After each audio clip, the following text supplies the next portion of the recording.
जरा सोचिए, आप अभी अभी सोकर उठे हैं और जैसे ही आप अपना फोन चेक करते हैं आपके पैरों तले जमीन खिसक जाती है। फोन पे लगातार नोटिफिकेशंस आ रहे हैं कि आपके बैंक अकाउंट से लाखों रुपए विड्रॉ किए जा चुके हैं।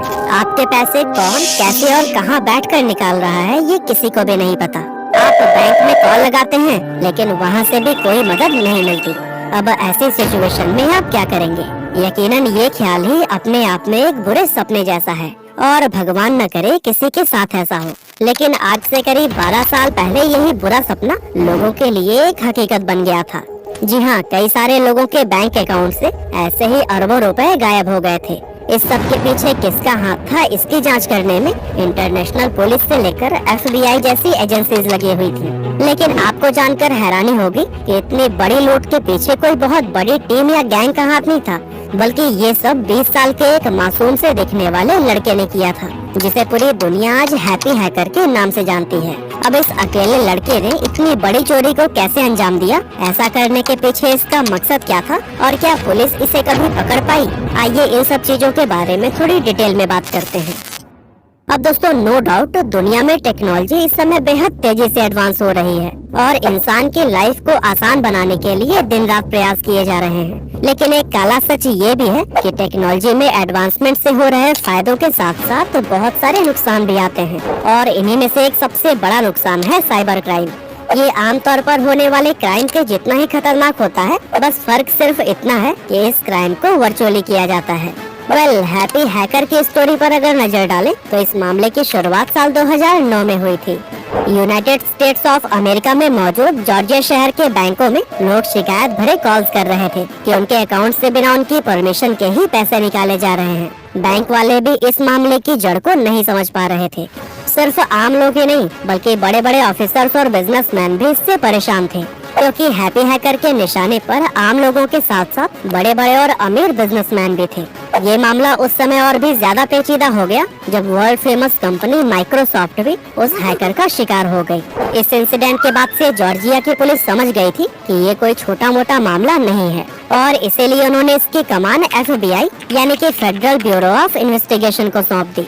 लेकिन जब तक ये खबर FBI तक पहुंचती, तब तक न जाने कितने कंप्यूटर्स हैक हो चुके थे। उस समय FBI की एक रिपोर्ट से पता चला था कि 2009 से 2011 तक हैप्पी हैकर ने अपने साथी के साथ मिलकर हैकिंग के जरिए दुनिया भर के 217 बैंकों से लगभग 4000 मिलियन US डॉलर की रकम चुराई थी, जिसकी वैल्यू भारतीय रुपयों में 3 खरब 27 अरब 38 करोड़ 78 लाख 40 हजार रुपए होती है। अब FBI के लिए सबसे बड़ी चुनौती थी इस हैकर को पकड़ना, जिसने अपनी शातिर हैकिंग स्किल से दुनिया के बड़े बड़े बैंकों में लूट मचा रखी थी। और क्योंकि ये सब कुछ बस एक कंप्यूटर पर बैठे बैठे किया जा रहा था, इसलिए इंटरपोल यानी कि इंटरनेशनल पुलिस और इंटेलिजेंस एजेंसीज भी इस मामले में कोई खास मदद नहीं कर पा रही थी। असल में किसी भी ब्लैक हैट हैकर को पकड़ने के लिए उसी के लेवल की प्लानिंग की जरूरत होती है। मतलब कि जो वो क्रिमिनल सोच रहा है वैसा ही स्किल उसे पकड़ने वालों के पास भी होनी चाहिए। और ऐसे में FBI एजेंट ने दुनिया के तमाम हैकर्स जिनके खिलाफ क्रिमिनल रिकॉर्ड दर्ज थे उनकी जांच पड़ताल करनी शुरू कर दी।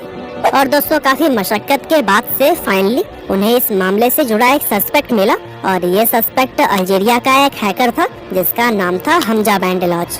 इस एक क्लू के मिलते ही FBI एजेंट्स ने तुरंत ही इस पर रिसर्च करना शुरू कर दिया और धीरे धीरे हमजा बैंडेलॉज की पूरी पास्ट डिटेल्स उनके सामने आ गई। और तब जाकर उन्हें पता चला कि हमजा असल में एक सॉफ्टवेयर इंजीनियर है और उसकी उम्र सिर्फ 20 साल है। जी हाँ, सिर्फ 20 साल के इस लड़के ने पूरे FBI टीम और इंटरनेशनल पुलिस को नाच नचा दिया था। आगे की जांच पड़ताल से पता चला कि हमजा ने अपने साथी के साथ मिलकर डार्क वेब पोर्टल के फेमस मैलवेयर प्रोग्राम स्पाई आई की मदद से इस लूट को अंजाम दिया था। दरअसल इस स्पाई आई प्रोग्राम को भी उसी के ही एक साथी ने क्रिएट किया हुआ था। हमजा के बारे में इन सभी जानकारियों और सबूतों को इकट्ठा करने के बाद अब उसे गिरफ्तार करने की प्लानिंग की जाने लगी, लेकिन उसके ठिकानों का पता लगाकर उसे पकड़ना ऑलमोस्ट इम्पॉसिबल था। ऐसे में FBI ने उसे पकड़ने के लिए एक जाल बिछाया और प्लान के मुताबिक कुछ FBI एजेंट ने अपनी पहचान छुपाकर हमजा के सामने स्पाई आई को खरीदने की डील रखी। अब यहाँ तक तो सब कुछ ठीक जाता रहा, लेकिन अंत में सॉफ्टवेयर की फाइनल डील होने से पहले ही न जाने किस तरह से हमजा को भनक लग गई और वह FBI के इस चंगुल से भाग निकला। अब दोस्तों ये कोशिश भले ही नाकाम रही थी, लेकिन इसकी बदौलत हमजा का चेहरा अब FBI के सामने आ चुका था, जिसके बाद से उसकी तस्वीर को इंटरनेशनल पुलिस टीम्स के बीच में बंटवा दिया गया और इस तरह दुनिया भर के पुलिस के छानबीन करने से हमजा के बारे में और भी जानकारियां इकट्ठा हो पाई।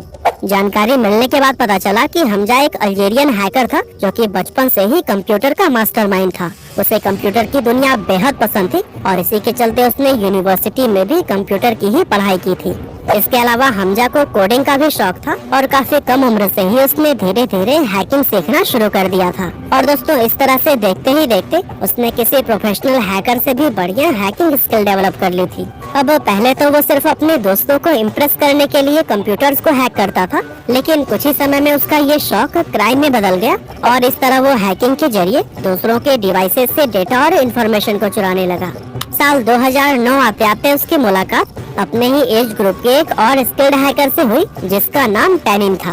अब यहाँ आपकी जानकारी के लिए हम बता दें कि पेनिन ने ही डार्क वेब पोर्टल पर स्पाई आई प्रोग्राम को क्रिएट किया था। इस मुलाकात के बाद से दोनों में अच्छी दोस्ती हो गई और फिर दोनों ने मिलकर लोगों के डिवाइसेस हैक करने, उनके बैंक डिटेल्स चुराने और फिर बैंक अकाउंट से पैसे चोरी करने शुरू कर दिए। ये सिलसिला कई सालों तक चलता रहा और इस दौरान उन्होंने दुनिया भर के बैंक से हजारों मिलियन डॉलर्स की रकम लूटी। लेकिन फिर साल 2013 में एक छोटी सी गलती के चलते इनको गिरफ्तार कर लिया गया। असल में हुआ ये कि हमजा अपनी वाइफ के साथ छुट्टी बिताने के लिए मलेशिया गया हुआ था, जहां से लौटते समय उसे बीच में फ्लाइट चेंज करनी थी। लेकिन थाईलैंड पहुंचकर फ्लाइट चेंज करने के दौरान ही एयरपोर्ट पर एक ऑफिसर ने हमजा की शक्ल पहचान ली और उसने तुरंत ही इसके बारे में FBI को इन्फॉर्म कर दिया।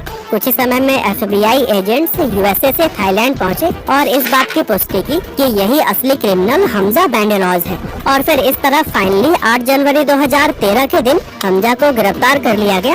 लेकिन हैरानी की बात ये थी कि पकड़े जाने के बाद भी उसके चेहरे पर कोई शिकन नहीं थी, बल्कि इसकी जगह उसके चेहरे पर एक मुस्कान थी, मानो उसने कोई क्राइम नहीं बल्कि कोई महान काम किया हो। और दोस्तों उसकी इसी मुस्कुराहट की वजह से ही उसका नाम हैप्पी हैकर पड़ा।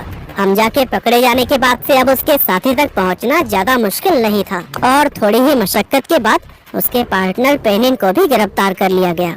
और फिलहाल हमजा 15 साल की कैद काट रहा है, वहीं पेनिन को 9 साल की सजा हुई।